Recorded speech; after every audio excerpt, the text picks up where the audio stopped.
Olá pessoal, nesta aula falaremos sobre a invalidade do casamento. Vamos analisar os casos de nulidade e de anulabilidade do matrimônio. E também falaremos sobre o denominado casamento putativo, ok? Vamos lá então.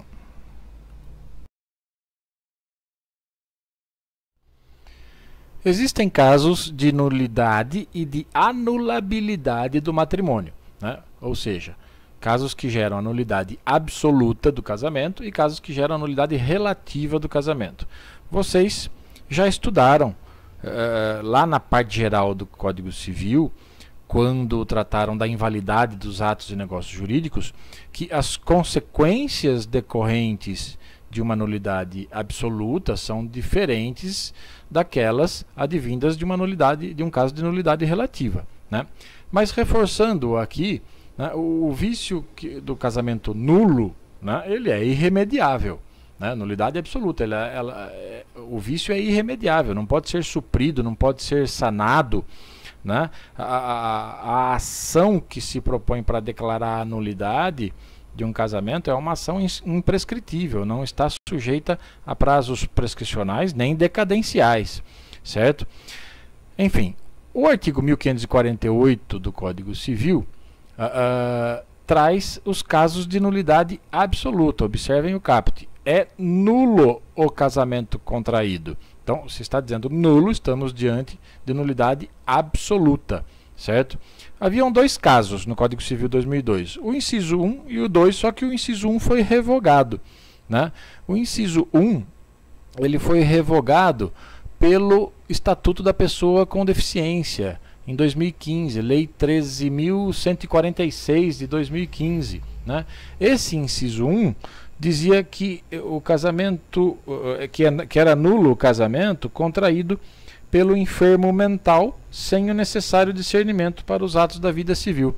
E tinha que ser revogado mesmo esse inciso 1 do artigo 1548 do Código Civil, até porque o Estatuto da Pessoa com Deficiência, lá em seu artigo 6º, ele deixa bastante claro que a deficiência ela não afeta a plena capacidade civil da pessoa, inclusive para casar-se e constituir união estável, né? Nós vamos mostrar mais adiante esse artigo 6º do Estatuto da Pessoa com Deficiência quando falarmos sobre os casos de anulabilidade. De qualquer maneira, ele foi revogado, esse inciso 1 do artigo 1548. O inciso 2 diz que é nulo o casamento contraído por infringência de impedimento, né? Então, o ato jurídico do casamento, né, realizado com infração dos impedimentos que são de ordem pública, né, esse casamento estará fulminado de nulidade. Vocês já viram em aula anterior quais são os casos, quais são os impedimentos para o casamento, e eles estão descritos lá no artigo 1521 do Código Civil, né? Lembrem que não podem casar os ascendentes com os descendentes, os afins em linha reta, o adotante com quem foi cônjuge do adotado, as pessoas casadas, o adotado com o filho do adotante, os irmãos, etc, etc. Esses impedimentos estão descritos lá no artigo 1521 do Código Civil, né? O casamento celebrado, então, com infração a esses impedimentos, a qualquer um deles, né, caracterizará a nulidade absoluta do casamento, certo? O artigo 1549, por sua vez, estabelece que a decretação de nulidade do casamento, pelos motivos previstos no artigo antecedente, pode ser promovida mediante ação direta por qualquer interessado ou pelo Ministério Público, né? Então, a nulidade do casamento, a ação que se propõe, né, para reconhecer a nulidade de um casamento é a ação de nulidade do matrimônio, a ação de nulidade do casamento, ou ação declaratória de nulidade, certo? Aliás, seja caso de nulidade ou de anulabilidade, sempre deve ser decretado, reconhecido judicialmente, por uma sentença proferida num processo né, com a participação, inclusive, do Ministério Público, né? O que está dizendo esse artigo 1549 é que a declaração de nulidade ela pode ser alegada por qualquer interessado, né? Atenção, que não está dito aí qualquer pessoa, né? O correto é qualquer pessoa que tenha um interesse, né? Ou seja, precisa ter um interesse, e inclusive o Ministério Público. O Ministério Público, por exemplo, representa um interesse social, né? Mas quando o artigo 1549 estabelece qualquer interessado, né, ele está se referindo, por exemplo, a interesse moral, né? Também interesse moral. Os cônjuges, os ascendentes, os descendentes, irmãos, né? O primeiro cônjuge daquele que é bígamo, né? que está sendo acusado de bigamia, né? Interesse econômico, né? Os filhos, por exemplo, os filhos do primeiro casamento, colaterais que são sucessíveis, credores do cônjuge, adquirente de seus bens, né? Enfim, essa sentença de nulidade, né, do casamento, ela tem um efeito declaratório, né? Ela reconhece o fato que invalida o casamento, né? E produz efeitos ex tunc, como estabelece o artigo 1563 do Código Civil, né? Ou seja, a sentença retroage à data da celebração do casamento, certo? Vejam o que diz o artigo 1563. A sentença que decretar a nulidade do casamento retroagirá à data da sua celebração, sem prejudicar a aquisição de direitos a título oneroso, atenção para isso, por terceiros de boa-fé, nem a resultante de sentença transitada em julgado. Então, o que esse artigo está estabelecendo é justamente o efeito ex tunc da sentença declaratória de nulidade de casamento, né? Com o trânsito em julgado dessa decisão, né, que decretar a nulidade absoluta do matrimônio, né, essa decisão passará a produzir efeitos ex tunc, ou seja, retroagirá à data da celebração do casamento, né?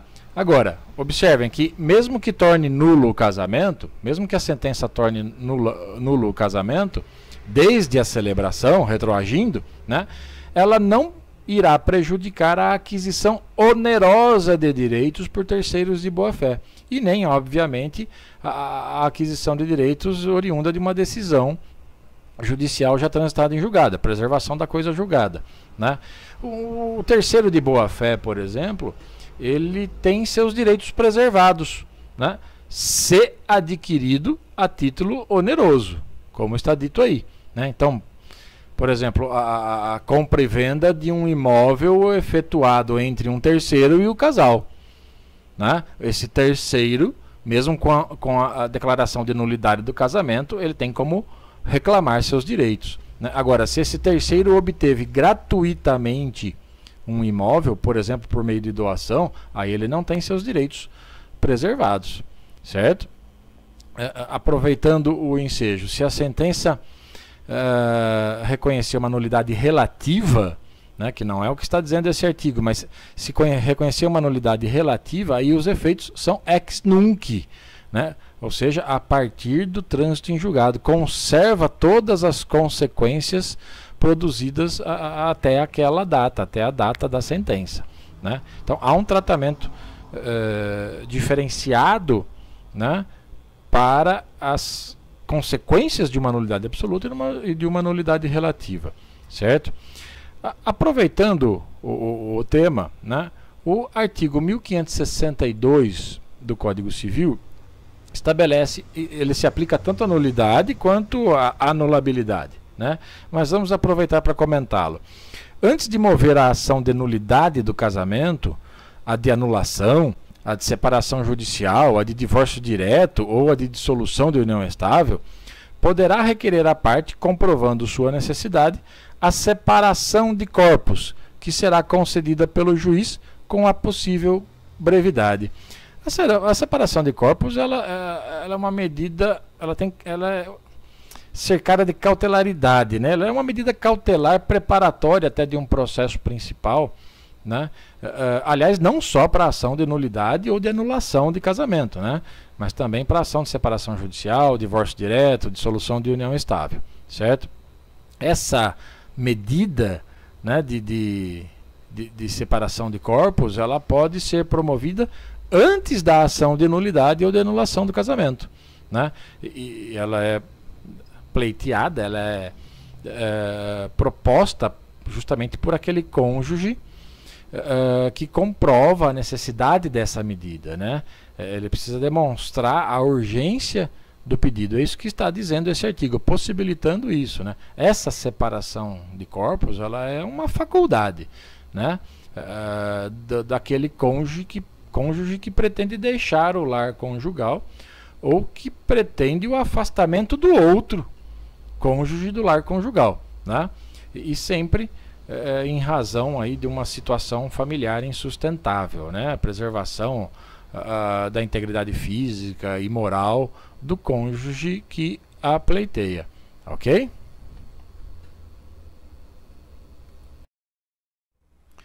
Vejamos agora os casos que geram a anulabilidade do casamento, né? Observem o que diz o artigo 1550 do Código Civil, que é anulável o casamento.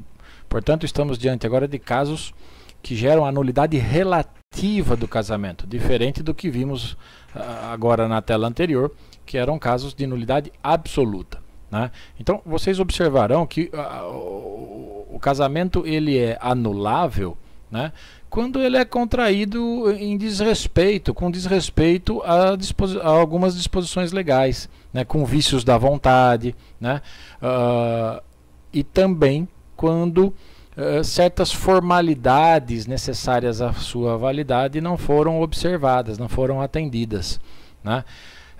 Diferentemente do que vimos com a nulidade absoluta, agora são casos de nulidade relativa. Repito, olhem o caput do artigo 1550. É anulável o casamento, nulidade relativa. Portanto, os vícios que atacam o casamento agora, na nulidade relativa, que geram a nulidade relativa, são sanáveis, né? Essa é a diferença, uma das diferenças da nulidade absoluta para a relativa.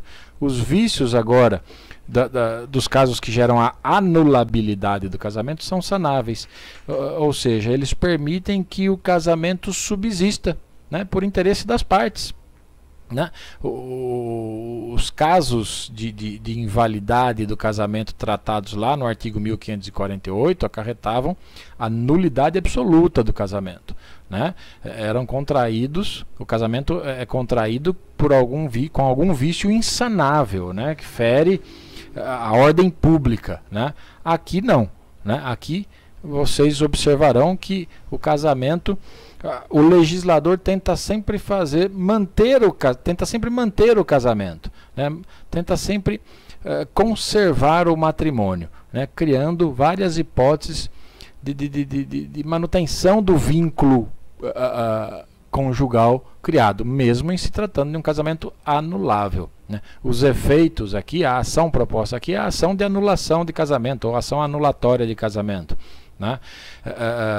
A sentença, os efeitos da sentença agora são ex nunc, ou seja, eles não retroagem, né? E os casos que geram a ação a ser proposta, né, a ação de anulação de casamento, né, nesses casos de anulabilidade, elas estão sujeitas a prazos decadenciais, né? Não proposta a ação dentro do prazo decadencial, o casamento permanece válido, né? E aí ninguém mais pode questionar a sua validade, certo? Mas vamos ver então os casos tratados pelo Código Civil acerca da anulabilidade do casamento. Diz então o artigo 1550 que é anulável o casamento, lá no inciso 1, de quem não completou a idade mínima para casar, né? Lembrem do que estudaram na videoaula sobre capacidade, impedimentos e causas suspensivas do casamento, né? Aliás, na descrição deste vídeo eu vou deixar o link para essa outra aula que trata da capacidade para casar, dos impedimentos matrimoniais e das causas suspensivas do casamento, para que aqueles que quiserem possam relembrar quais são esses casos, né? Mas lembrem do que diz o artigo 1517 do Código, né? O homem e a mulher com 16 anos podem casar. Então, há aí uma clara estipulação da idade núbil, né? Ou seja, 16 anos, né? Essa é a idade nupcial, 16 anos, né? E se alguém casar não tendo 16 anos, tendo menos de 16 anos, diz o inciso 1 que esse casamento, de quem não completou a idade mínima para casar, que é de 16 anos, o casamento é anulável, tá? Reforça esse entendimento, né, esse artigo 1517, o artigo 1520. Não será permitido em qualquer caso o casamento de quem não atingiu a idade núbil, né, observado o disposto no artigo 1517. Tá, ok? Além disso, ainda sobre esse assunto, diz o Código Civil, no artigo 1551, que não se anulará por motivo de idade o casamento de que resultou gravidez.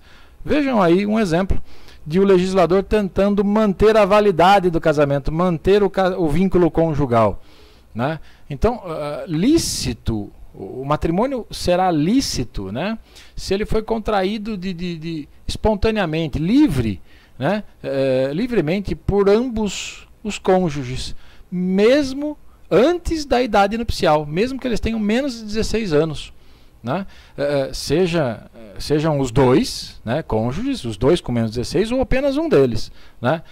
Esse casamento, mesmo contraído, repito, por alguém menor de 16 anos, que não tenha alcançado a idade núbil de 16 anos, ele será válido se dessa união resultar gravidez, né?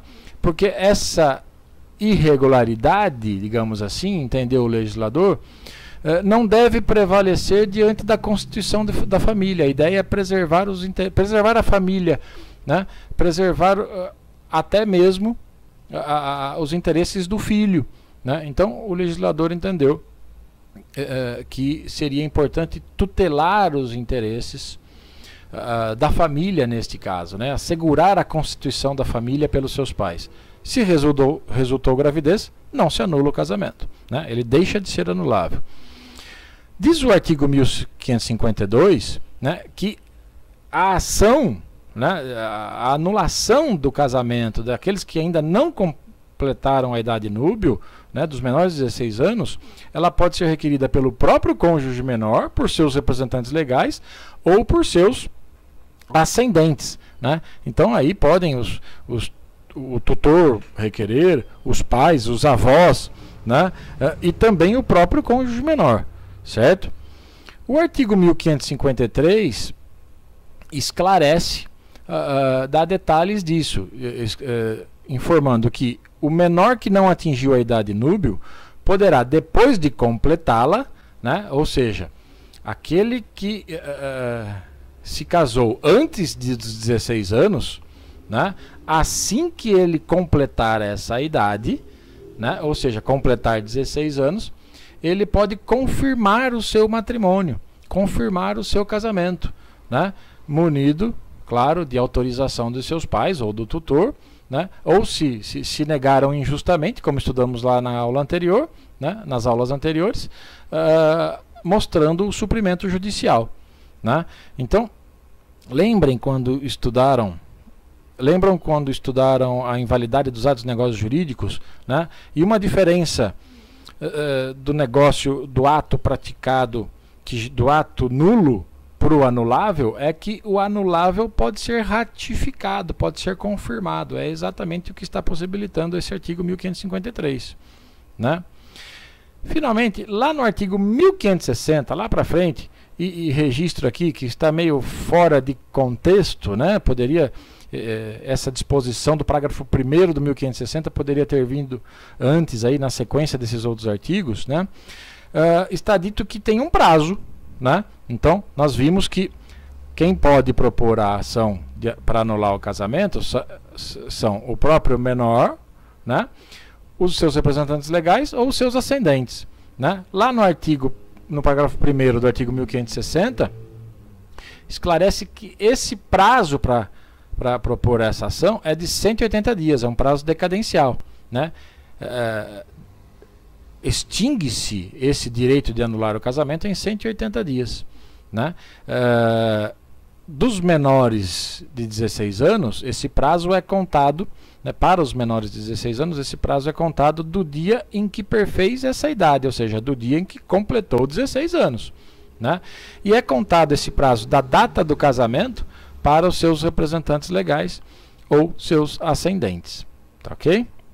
No inciso 2 do artigo 1550, diz o Código que é anulável o casamento do menor em idade núbil, quando não autorizado por seu representante legal. Então, lembrem aqui do disposto no 1517, né, que diz que a idade núbil é alcançada aos 16 anos, né, mas que também diz na segunda parte do artigo que é exigida a autorização de ambos os pais ou de seus representantes legais enquanto não atingida a maioridade, né? Então, se a pessoa já tem 16 anos, ela pode casar, mas se ainda ela é menor de 18, né, então precisa do consentimento da anuência dos seus representantes legais, dos seus pais, né? Se o casamento ocorreu sem essa autorização, o casamento é anulável, certo? É outra hipótese de anulabilidade do casamento. E aí vem o artigo 1555 do Código Civil, né, e esclarece que o prazo, esclarece acerca do prazo para isso, né, para a anulação do casamento nesse caso, né? O prazo para a propositura da ação anulatória também é de 180 dias, observem aí no artigo 1555, né? E ele é contado para o menor, né, do dia em que deixar de ser menor, ou seja, do dia em que atingir 18 anos, né? Ele é contado a partir do casamento, né, quando esse prazo de 180 dias, né, é contado a partir do casamento, né, quando essa ação for proposta pelos seus representantes legais. E ele é contado a partir da morte do incapaz, se quem vai propor essa ação são seus herdeiros necessários, né? Olha que disposição interessante no parágrafo 2º do 1555, né? Diz aí que não se anulará o casamento quando a sua celebração houverem assistido os representantes legais do incapaz ou tiverem por qualquer modo manifestado sua aprovação. Esse artigo está trazendo outras hipóteses demonstra outra luta, tentativa do legislador de evitar a invalidade do casamento, né? Então, se os pais, né, de algum modo manifestaram, às vezes até por gestos, né, manifestaram o consentimento, né, e isso for provado evidentemente, né, tanto que está lá no final, ó, ou tiverem por qualquer modo manifestado sua aprovação, né? Então, nesses casos, não se anula o casamento. Assim como não se anulará o casamento, repito, daquele menor que tinha 16 anos, mas ainda tinha menos de 18, né? O menor em idade núbil, né, que casou sem autorização do seu representante legal, certo? Esse casamento não será anulado, né, como diz aqui o parágrafo 2º do 1555, né, se os pais, por exemplo, assistiram à cerimônia nupcial sem apresentar oposição alguma, né? Se isso aconteceu, eles não terão legitimidade para pleitear a referida anulação. O que se subentende aí, na verdade, o que fica claro aí, é que o legislador entendeu que neste caso houve uma autorização tácita, né? Os pais concordaram tacitamente com a realização do casamento, ou seja, assistiram à cerimônia e ficaram quietos. Não é difícil de provar isso hoje em dia, né, com os filmes que são feitos, fotos, etc. Então, a pessoa menor de 18 anos, mas que já atingiu a idade núbil, que casou sem autorização do seu representante legal, né, se na cerimônia, né, de casamento no momento da celebração do casamento, os pais estavam lá assistindo, eles estão manifestando tacitamente a sua concordância com aquela cerimônia, certo?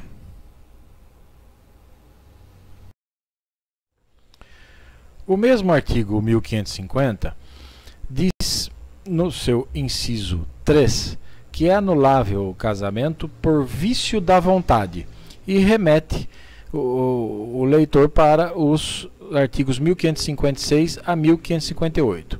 Então, o vício da vontade também pode tornar o casamento anulável, né?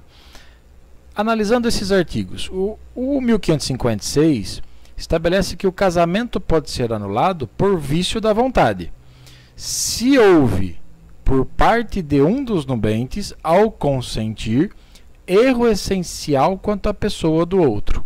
Então, é possível anular um casamento, né, por erro essencial quanto à pessoa do outro cônjuge, certo? E o que seria erro essencial quanto à pessoa do outro cônjuge? Isso vem esclarecido no artigo 1557. Considera-se erro essencial sobre a pessoa do outro cônjuge. Olha lá, inciso 1. O que diz respeito à sua identidade, sua honra e boa fama, sendo esse erro tal que o seu conhecimento ulterior torne insuportável a vida em comum ao cônjuge enganado. Então, observem que a gente começa a tirar daí alguns pressupostos para a anulação do casamento por erro, né? O defeito, o vício tem que existir antes do casamento, antes do ato nupcial, né? O cônjuge enganado, né? O cônjuge vítima, ele tem que desconhecer esse defeito, porque se casou sabendo que tinha esse defeito, então não há que se falar em anulação do casamento. E a vida em comum tem que se tornar insuportável, né? Feito isso, caracterizados ou presentes esses requisitos, aí estamos diante da possibilidade de anulação do casamento, né? O inciso 1, então voltando nesse ponto, fala que o erro pode ser quanto à identidade do outro cônjuge, né? Esse erro relativo referente à identidade do outro cônjuge, ele abrange tanto a identidade física quanto a identidade civil, assim chamada por alguns, né? A identidade física é aquela que individualiza a pessoa dentro da espécie humana, né? Então, o erro ocorre, por exemplo, se alguém resolve, querendo se casar com Maria, na verdade acaba casando com Joana, né, que era sua irmã gêmea, né, que de repente toma o lugar da irmã na cerimônia, né, e sem que o outro cônjuge perceba, certo? Isso é um erro evidente sobre a identidade física, né? O erro quanto à identidade civil, a identidade civil é aquela que identifica a pessoa na sociedade, né? Pode se referir aí ao estado religioso, até estado de família, né? Então imagine que você casou com alguém pensando ser solteiro e na verdade era viúvo. Se isso tornar a sua vida conjugal insuportável, né, e demonstrar isso, é evidente que é possível a anulação do casamento. Você pensou que estava se casando com alguém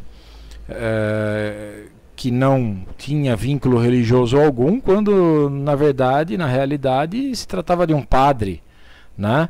Então, são circunstâncias que caracterizariam o erro sobre a pessoa do outro cônjuge, né? São circunstâncias que realmente podem gerar isso. Imagine que você, a questão dos gêmeos que eu mencionei é um exemplo, né? Você fez um namoro virtual e o casamento foi realizado por procuração, né? Então acabou ocorrendo um casamento com a pessoa errada, né? E não porque errou no que diz respeito ao namoro, né? Mas errou quanto à identidade física dele mesmo, né? Alguns acrescentam aí também, por exemplo, a identidade, o erro quanto à identidade física poderia se caracterizar no caso de engano quanto ao sexo da pessoa com que se está casando, né? Enfim, são situações que podem caracterizar o erro essencial sobre a pessoa do outro cônjuge. A identidade civil, como eu já falei, é aquela que diz respeito às qualidades essenciais com que a pessoa se apresenta no meio social, né? O comportamento do outro cônjuge perante a sociedade, né? Isso pode ser considerado sim um erro essencial quanto à pessoa do outro cônjuge, né? Mas não se fez, né? O legislador não fixou parâmetros para essa caracterização, né? Então fica evidentemente a critério do juiz analisar o caso concreto, né? Depende da análise do caso concreto, evidentemente. Também esse mesmo inciso 1 fala o que considera-se erro essencial sobre a pessoa do outro cônjuge, o que diz respeito à sua honra e boa fama, né? A honra, se não me engano é o Washington de Barros Monteiro que fala isso, é a dignidade da pessoa que vive honestamente, né? Que pauta os seus procedimentos, né? De acordo com os ditames da moral, né? E boa fama é a estima social dele, né? A estima social de que a pessoa goza, pois, digamos, pauta os seus procedimentos ou se conduz de acordo com os bons costumes, né? O comportamento do outro cônjuge anterior ao casamento dessa maneira, né? Desconhecido pela essa conduta desonrosa do outro cônjuge, era desconhecida pelo cônjuge enganado, né? Antes do casamento, né? E esse conhecimento posterior tornou insuportável a vida em comum, então possível será a propositura de ação anulatória desse casamento, tá? O inciso 2 diz que também considera-se erro essencial sobre a pessoa do outro cônjuge a ignorância de crime anterior ao casamento que por sua natureza torna insuportável a vida conjugal.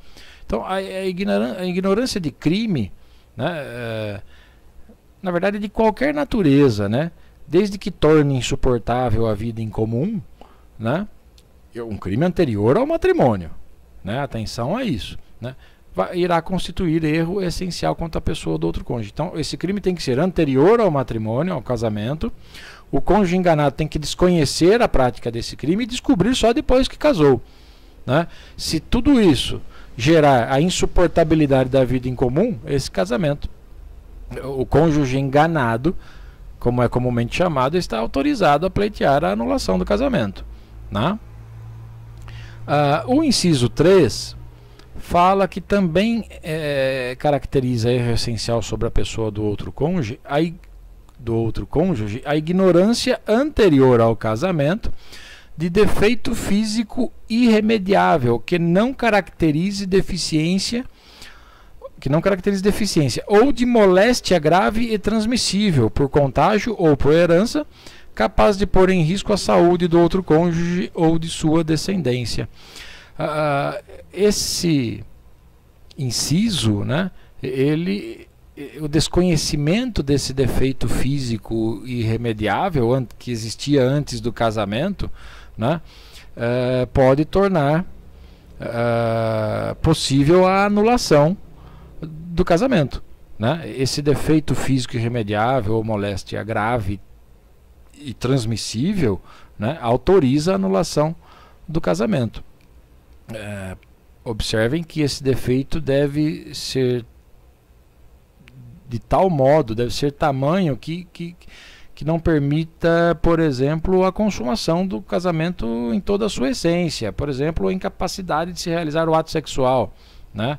Não é qualquer defeito físico que é capaz de justificar o pedido de anulação de casamento, tá?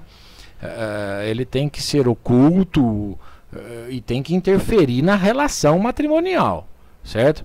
O mais comum aí, o defeito físico mais comum alegado e até dado como exemplo pelos doutrinadores é a impotência instrumental, né? Alguns falam impotência coeundi, né? Que é a impotência física. Não se confunde com a impotência generandi, né? Que é aquela que impossibilita a procriação, né? A impotência generandi não dá, que é a impotência para gerar, né? Não dá ensejo à anulação, né? Agora, a impotência coeundi ou impotência instrumental é possível, né? Há argumentos nesse sentido. Outro motivo que esse inciso apresenta é a ignorância de moléstia grave e transmissível por contágio ou herança, né? Que seja capaz, atenção para isso, de pôr em risco a saúde do outro cônjuge e de sua descendência, né? Essa doença, atenção, tem que ser pré-existente ao casamento e tem que ser desconhecida pelo outro cônjuge, certo? Descobriu depois, então tornaria possível a anulação do casamento. Atenção que a alteração feita recentemente nesse inciso, que inclusive revogou o inciso 4, né? Mas a alteração feita nesse inciso 3 deixa claro que o casamento somente será anulável se esse defeito físico irremediável não caracterizar deficiência. Tá? Por quê? Porque a pessoa com deficiência não pode sofrer discriminação por conta disso, né? Isso veio estabelecido pelo Estatuto da Pessoa com Deficiência. O artigo 1558, ainda tratando do vício da vontade, né, estabelece que é anulável o casamento em virtude de coação, quando o consentimento de um ou de ambos os cônjuges houver sido captado mediante fundado temor de mal considerável e iminente para a vida, a saúde e a honra sua ou de seus familiares. Então, a anulação do casamento, então, observem, também é possível na hipótese de um dos cônjuges, né, de um dos nubentes, ter manifestado o seu consentimento com o casamento sob coação, né, coagido. No caso, lembrem lá da parte geral do Código Civil, né, artigo 151 do Código Civil, a coação como vício da declaração da vontade, ela deve ser de tal ordem que acarrete a vítima fundado temor de dano iminente à sua pessoa, à sua família ou a seus bens. Isso está lá no artigo 151, parte geral do Código Civil. Mas aqui, no caso específico do casamento, sob coação, né, é necessário que essa ameaça, né, essa coação seja direcionada à vida, à saúde ou à honra da pessoa coagida ou de seus familiares, né? E familiares, né? O que se entende por familiares, né? Relações de parentesco, né? Que vocês já viram inclusive em aulas anteriores e verão numa aula específica sobre relações de parentesco, né? Mas entende-se então por familiares, descendentes e ascendentes, sem limite de graus, né? E colaterais até o 4º grau. Esses são os nossos familiares, ok? Ainda sobre esse assunto, diz o artigo 1559 que somente o cônjuge que incidiu em erro ou sofreu coação pode demandar a anulação do casamento. Mas a coabitação, olha essa parte final, havendo ciência do vício, valida o ato, ressalvadas as hipóteses dos incisos 3 e 4 do 1557. O 4 aí não, né? Porque o 4 foi revogado lá no 1557. Mas o que esse artigo está dizendo, né, está deixando claro, é que somente o cônjuge que sofreu a coação, né, o cônjuge coagido, né, ou o cônjuge enganado, né, que errou, né, como vimos agora as hipóteses de erro, né, somente esse cônjuge é que poderá propor ação de anulação de casamento, fundamentando o seu pedido aí nesses artigos 1557 e 1558 que nós vimos, né? Junto com o 1550, inciso 3. Tá? Observem, o cônjuge coagido ou o cônjuge enganado, hein? O cônjuge que praticou a coação, esse não é parte legítima para requerer a anulação do casamento, né? Até porque ele não pode se beneficiar da sua própria torpeza, né? Não lhe seria lícito alegar sua própria torpeza, né? E a parte final do 1559 esclarece que a coabitação né, do posterior, havendo ciência do vício, né, a coabitação posterior impede que se possa alegar esse vício para pleitear a anulação do casamento. Né? Essa coabitação apenas não impede essa alegação, esse pedido de anulação de casamento, né, no caso do inciso 3 do artigo 1557. E por fim, ainda sobre o mesmo assunto, o artigo 1560 estabelece os prazos decadenciais para a propositura da ação de anulação de casamento nessas circunstâncias. Né? Então diz lá o 1560 que o prazo para ser intentada a ação de anulação do casamento, a contar da data da celebração do matrimônio, né, é de 3 anos nos casos dos incisos 1 a 4 do artigo 1557. Na verdade, incisos 1 a 3, porque o 4 foi revogado. Né? Então, 3 anos para pleitear, para propor ação de anulação de casamento naqueles casos. E de 4 anos se tratar de coação, certo? Esses são os prazos decadenciais para esses casos que geram a anulabilidade do casamento. Diz também no artigo 1550 do Código Civil que é anulável o casamento, no inciso 4, do incapaz de consentir ou manifestar de modo inequívoco o consentimento. Então, aquela pessoa que não tem discernimento para manifestar a sua vontade no momento de casar, né, ela não pode casar. E se casar, o matrimônio se torna anulável. Alguém pode pedir a anulação dele. Né? Esse inciso 4 do 1550, ele é complementado pelo parágrafo 2º do mesmo artigo, né, que foi acrescentado pelo Estatuto da Pessoa com Deficiência, porque ele esclarece, olha, a pessoa com deficiência mental ou intelectual em idade núbia, né, que vocês já sabem que é 16 anos, poderá contrair matrimônio, expressando sua vontade diretamente ou por meio de seu responsável ou curador. Então esse parágrafo veio complementar o disposto no inciso 4, confirmando que a pessoa com deficiência mental ou intelectual, que já tem alcançado a idade núbil, ela pode sim contrair matrimônio. E isso vem ao encontro do que está disposto no próprio Estatuto da Pessoa com Deficiência, né? Observem que esse artigo 6º do Estatuto, ele deixa bastante claro que a pessoa com deficiência, ela pode exercer vários atos relacionados, inclusive à família como um todo, né? Olhem só, a deficiência não afeta a plena capacidade civil da pessoa, inclusive para, olha lá, casar-se e constituir união estável, exercer direitos sexuais e reprodutivos, exercer o direito de decidir sobre o número de filhos e de ter acesso a informações adequadas para reprodução e planejamento, conservar sua fertilidade, é vedada aí a esterilização compulsória, exercer o direito à família e à convivência familiar e comunitária, exercer o direito à guarda, tutela, curatela e à adoção como adotante ou adotando, né, em igualdade de oportunidades com as demais pessoas.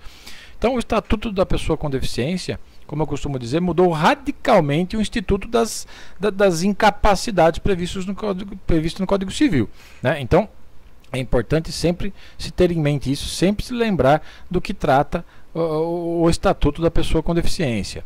A ação nesses casos do inciso 4, né, do artigo 1550, deve ser proposta num prazo decadencial de 180 dias, como diz o artigo 1560, inciso 1, né?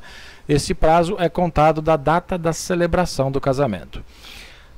Também diz o artigo 1550 que é anulável o casamento realizado pelo mandatário, sem que ele ou o outro contraente soubesse da revogação do mandato, e não sobrevindo coabitação entre os cônjuges. Então, atenção, lembrem do que já dissemos em aulas anteriores, né? Lembrem que o casamento pode ser celebrado mediante procuração por instrumento público com poderes especiais.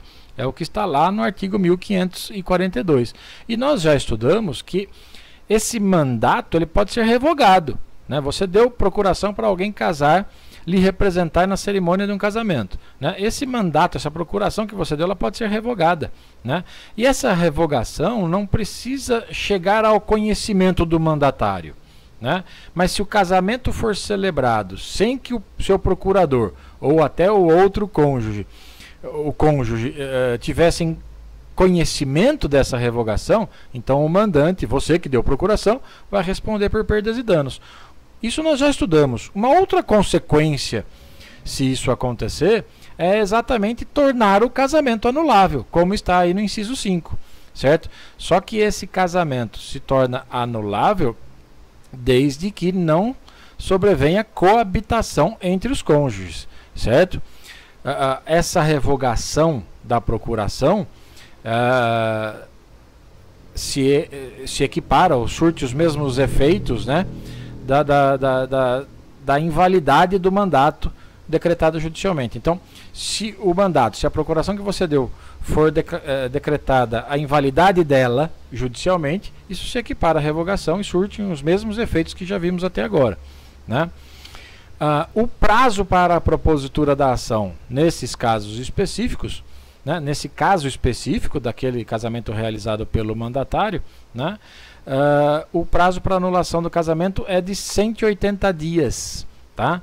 Esse prazo é contado a partir da data em que o mandante tiver conhecimento da celebração, né? Então, se você deu procuração para alguém lhe representar num casamento, tá? Você é o mandante. Você revogou o mandato e tomou conhecimento da celebração do casamento.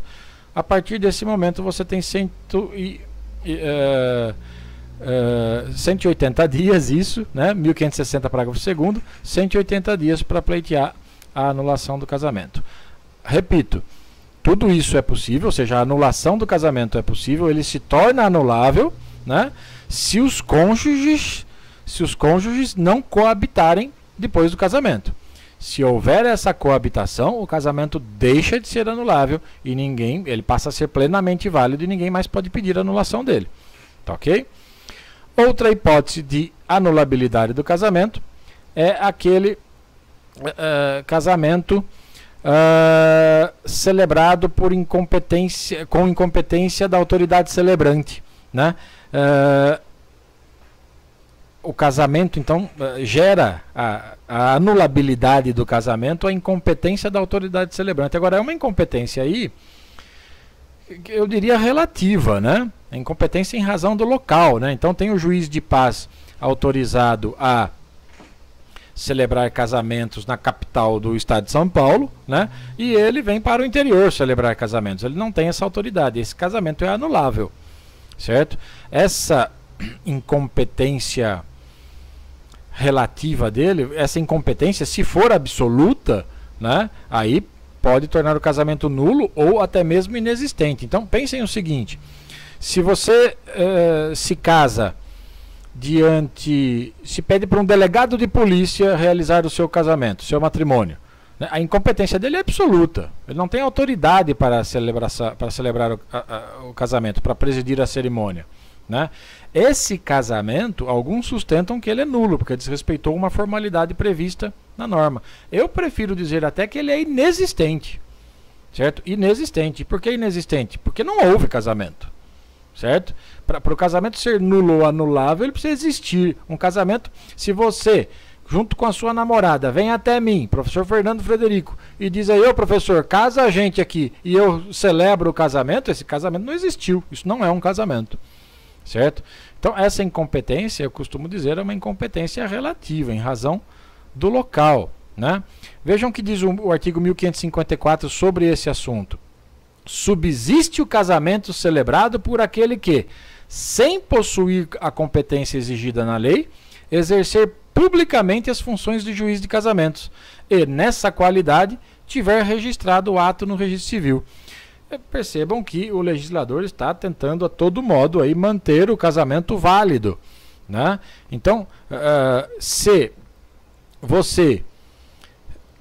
aquele juiz de casamentos, juiz de paz, né, lá da capital, que tem competência para celebrar casamentos na capital do estado, né, se ele vem até o interior, né, numa cidade qualquer, fora da sua região de competência, né, fora da sua área de competência, e celebra um casamento, exercendo publicamente, como diz aí, a função ou as funções de um juiz de casamentos, né, esse casamento é válido, desde que, vejam a parte final, desde que esse juiz de casamento consiga registrar o ato no registro civil, né? Então é uma tentativa do legislador de manter o casamento válido mesmo. Há quem sustente até, né, há autores que sustentam que, analisando, interpretando esse artigo 1554, né, que a pessoa nem precisa ser juiz de casamentos e realizar um casamento fora da sua área de competência, né, para poder ter validade o casamento. Alguns sustentam que qualquer pessoa. Então imagine numa cidade do interior em que nunca teve um juiz de casamentos, mas tem uma pessoa lá que celebra casamentos. E essa pessoa sempre junta a documentação e leva no cartório e consegue registrar, seja lá por que motivo, mas consegue registrar. Esse casamento seria válido, porque ele está exercendo publicamente as funções de juiz de casamentos, mesmo não tendo competência alguma, mas é fato que ele conseguiu registrar. Se conseguiu registrar, o casamento é válido, né? O prazo para a propositura dessa ação, da ação de anulação de casamento, nesse caso, né, é de 2 anos, ou seja, se incompetente a autoridade celebrante, o prazo para anular o casamento é de 2 anos, ok? Para finalizar a aula, falemos um pouco sobre o casamento putativo. Diz o artigo 1561 do Código Civil o seguinte: embora anulável ou mesmo nulo, se contraído de boa-fé por ambos os cônjuges, o casamento em relação a estes cônjuges, né, como aos filhos, produz todos os efeitos até o dia da sentença anulatória. Então, observem que esse artigo está prevendo exatamente o chamado casamento putativo, né, que é aquele que é contraído de boa-fé por parte de um dos nubentes, ou de ambos, certo? Esse casamento, seja ele nulo, olha só, hein, seja ele nulo ou anulável, ele vai produzir todos os efeitos civis de um casamento válido, até o dia da sentença que invalidá-lo, né? Então é quase que uma ficção jurídica, né? Uma ficção criada pelo legislador, né? Tentando beneficiar a boa-fé dos cônjuges, né? Ou ao menos de um deles, né? E neste caso o legislador atribuiu ao casamento anulável e até mesmo ao casamento nulo todos os efeitos de um casamento válido, né? Até a data, repito, até a data da sentença que decretar a invalidade do matrimônio, né? Observem que nesse caso os efeitos da sentença, no caso específico do casamento putativo, tá?